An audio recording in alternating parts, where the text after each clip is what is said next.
New York Times poll. Clinton 45, Trump 42. And that same poll margin of error is about 3%. Right. That's the case then. That's a dead heat.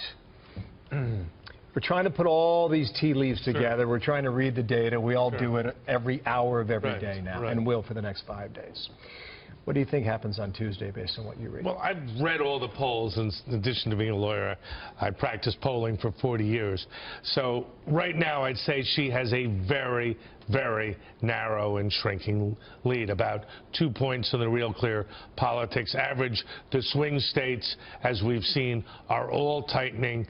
I think the most you can say is she has a narrow lead. You certainly can't predict the election. We have a 9 or 10% undecided that typically goes against. Think it's that high? Yeah, I do. That goes against the incumbent party.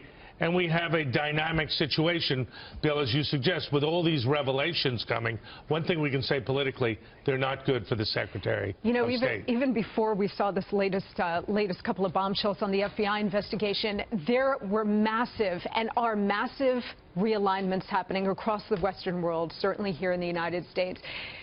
These cross currents, nobody really has a handle on them yet. Not Donald Trump, not Hillary Clinton. Nobody knows how this is going to shake out. But what matters is where the momentum is and where the trend lines are. When you look in the key battleground states as well as the national polling, both of those things are on Donald Trump's side.